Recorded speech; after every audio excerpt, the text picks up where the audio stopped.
හෙට අනිද්දා උදා වෙන්නේ කවද්ද කියලා. මොකද හෙට අනිද්දා උදා වෙන්නේ අද කීයද අද අප්‍රේල් අද අප්‍රේල් 19 අපේ ඔළුවේ තියෙන වෙසක් අප්‍රේල් 19න් පස්සේ ඔව් ඒ ඉතින් දැන් අපි සිංහල අවුරුද්ද පව් කෙරුවා සිංහල අවුරුද්දෙන් පස්සේ අපිට වෙසක් පොයනවා මේ බුදුන් වහන්සේගේ මේ ඉපදීම බුදුවීම පරිනිර්වාණය ඔක්කොම තියෙන. එතකොට අපේ ලොකුම උත්සවේ තමයි වාර්ෂිකව පවත්වන සිංහල මුස්ලිම් අලුත් අවුරුද්දටත් වැඩිය වෙසක් උත්සවේ.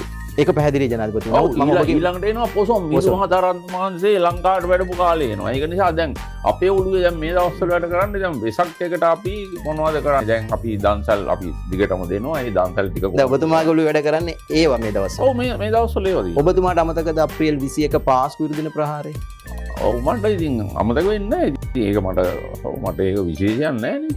නමුත් හිටපු ජනාධිපතිතුමනි ඒ වෙලාවේ ඔබ රටේ ජනාධිපතිවරයානේ.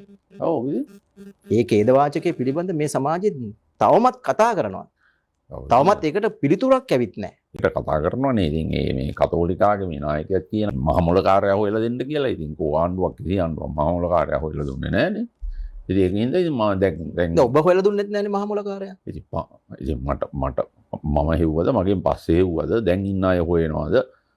දැන් ගිය සතියේ CIA එකේ ගිය සතියේ වාර්තාවක් එළිදැක්වලා තියෙනවා.